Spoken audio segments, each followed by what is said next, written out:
Depois de ser destruído pelo crash de 1929 e reconstruir sua mentalidade, sua filosofia e seu método, Benjamin Graham percebeu algo que mudaria para sempre a forma como ele abordava investimentos. Se o mercado é emocional, imprevisível e irracional, então depender dele para ganhar dinheiro é a maior das ingenuidades.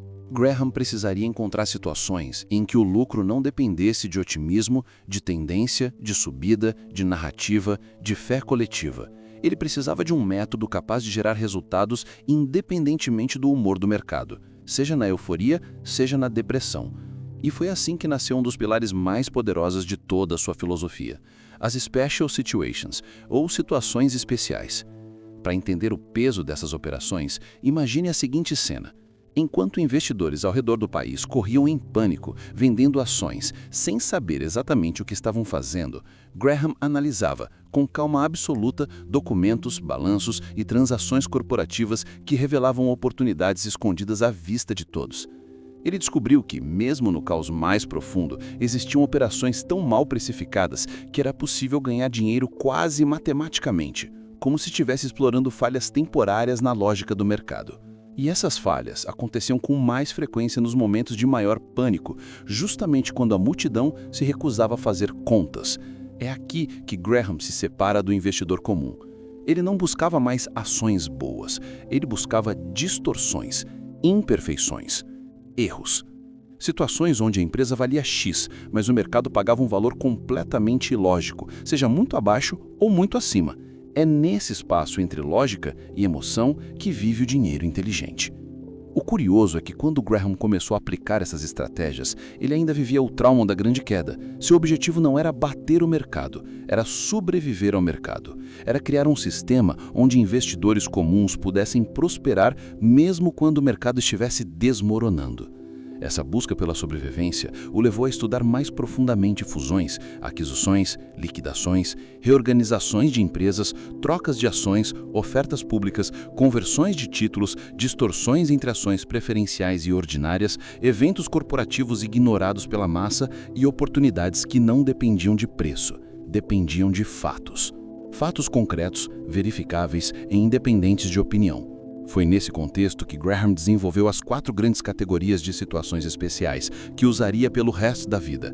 Mas antes de entender como elas funcionavam, precisamos compreender algo ainda mais profundo, o pensamento por trás delas, a visão que permitiu que Graham enxergasse oportunidades invisíveis ao investidor comum, a lógica que separa o amador do profissional, o emocional do independente, o desesperado do paciente. Para Graham, a beleza das Special Situations estava no fato de que elas não exigiam previsão, exigiam análise. Não exigiam intuição, exigiam estrutura. Não exigiam genialidade, exigiam método. Em outras palavras, eram operações para quem estava disposto a fazer o trabalho que ninguém mais queria fazer, ler documentos longos, examinar detalhes esquecidos, entender matemática simples que a multidão não tinha paciência de aplicar. E, acima de tudo, eram operações para quem tinha coragem de pensar de forma completamente diferente da massa. O primeiro tipo de situação especial que Graham dominou foram as arbitragens. À primeira vista, o termo parece sofisticado, mas a lógica é extremamente simples. Imagine que uma empresa anuncia que será comprada por outra a um preço fixo, $50 por ação. No entanto, enquanto o processo de aprovação e documentação ocorre, o mercado negocia essas ações por $45, $46, $47. Por quê? Por medo, por incerteza, por ansiedade sobre o tempo de espera. Enquanto a massa se preocupa com os meses que terá de aguardar a conclusão, Graham enxerga algo que ninguém enxerga. Uma oportunidade quase garantida de comprar por 45 e receber 50 em pouco tempo. Não importa se o mercado está caindo, não importa se o pânico domina as manchetes. O acordo foi assinado, os advogados estão trabalhando, os números estão no papel. A diferença entre o preço de mercado e o preço final não é risco, é impaciência humana.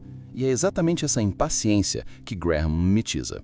A segunda categoria eram as operações com ações ultra baratas, as chamadas bargain issues. Essas eram ações negociadas tão abaixo do valor dos ativos que, na prática, valiam mais mortas do que vivas. Imagine uma empresa cuja ação vale $20 no mercado, mas cujo caixa mais ativos líquidos, menos dívidas, totaliza $40 por ação. O investidor comum olha para o preço de $20 e pensa, se está tão barato, deve ter algo errado. Graham olha para os ativos e pensa, o mercado é emocional, isso é tudo. Muitas dessas empresas estavam baratas não porque estavam morrendo, mas porque ninguém se importava com elas. Eram empresas pequenas, invisíveis, esquecidas, ignoradas por analistas. E é justamente nesses cantos esquecidos que Graham encontra ouro. Ele compra ações por $20 de negócios que valem 40 no balanço, sabendo que até mesmo uma liquidação simples das operações entregaria lucro ao investidor.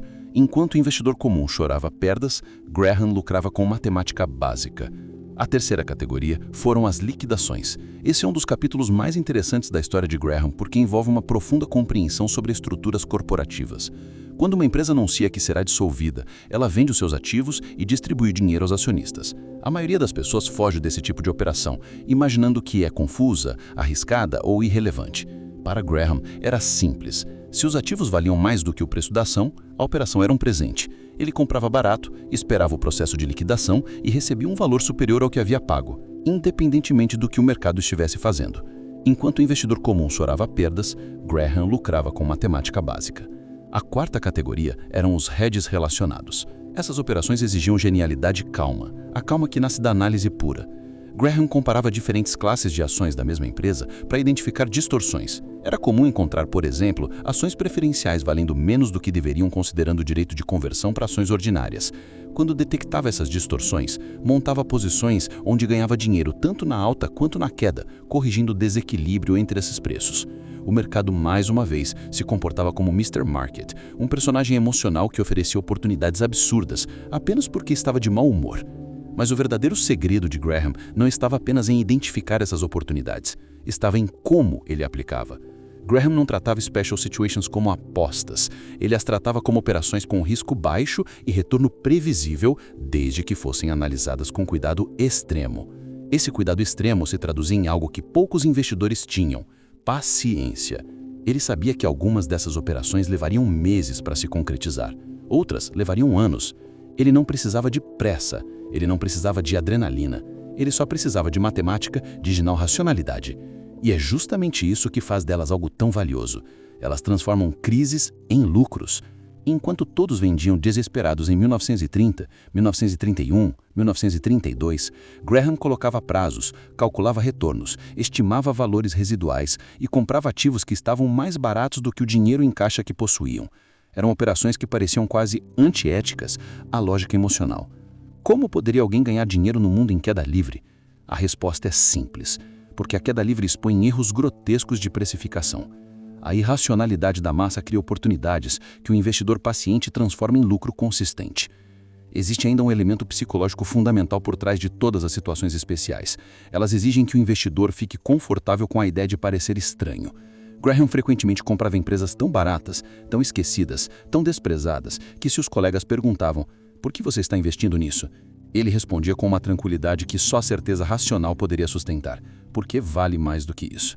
Essa frase tão simples, tão pura, tão essencial, resume toda a filosofia de Graham aplicada a situações especiais. Elas não exigem fé, exigem cálculo. Não exigem timing, exigem paciência. Não exigem coragem, exigem educação emocional. E é exatamente aqui que entra o ponto mais importante desse episódio. As Special Situations não são apenas estratégias, elas são a expressão máxima da filosofia de Graham aplicada ao mundo real. Elas mostram como a matemática vence a emoção, como a paciência vence a ansiedade, como o método vence o caos, como o investidor disciplinado lucra silenciosamente enquanto o mercado grita. E talvez mais importante, mostram que os maiores retornos da vida não vêm de prever o futuro, vêm de aproveitar os erros do presente. Antes de seguir, deixe-me fazer um convite. Se este vídeo está te ajudando a entender Graham em profundidade, de verdade, não superficialmente, inscreva-se no canal. Este conteúdo exige horas de estudo, estrutura narrativa e análise séria. Se você quer continuar acompanhando essa série, que destrincha o método de Graham como nunca foi feito no Brasil, a sua inscrição é o que permite que esta produção continue. Agora, de volta à história. O impacto das Special Situations na vida de Graham foi tão grande que ele dedicou partes inteiras de Security Analysis e The Intelligent Investor a esse tema. Ele as considerava uma das formas mais puras e eficientes de ganhar dinheiro com risco mínimo. E não há por acaso que foi justamente nelas que Warren Buffett se formou como investidor. Quando Buffett trabalhou para Graham, suas tarefas incluíam analisar operações desse tipo. Buffett ficava fascinado ao ver como Graham encontrava oportunidades em documentos que ninguém lia, em notas de rodapé, em detalhes técnicos, em fusões pouco divulgadas. Era a mente mais disciplinada da história do mercado, ensinando o jovem que se tornaria o maior investidor de todos os tempos.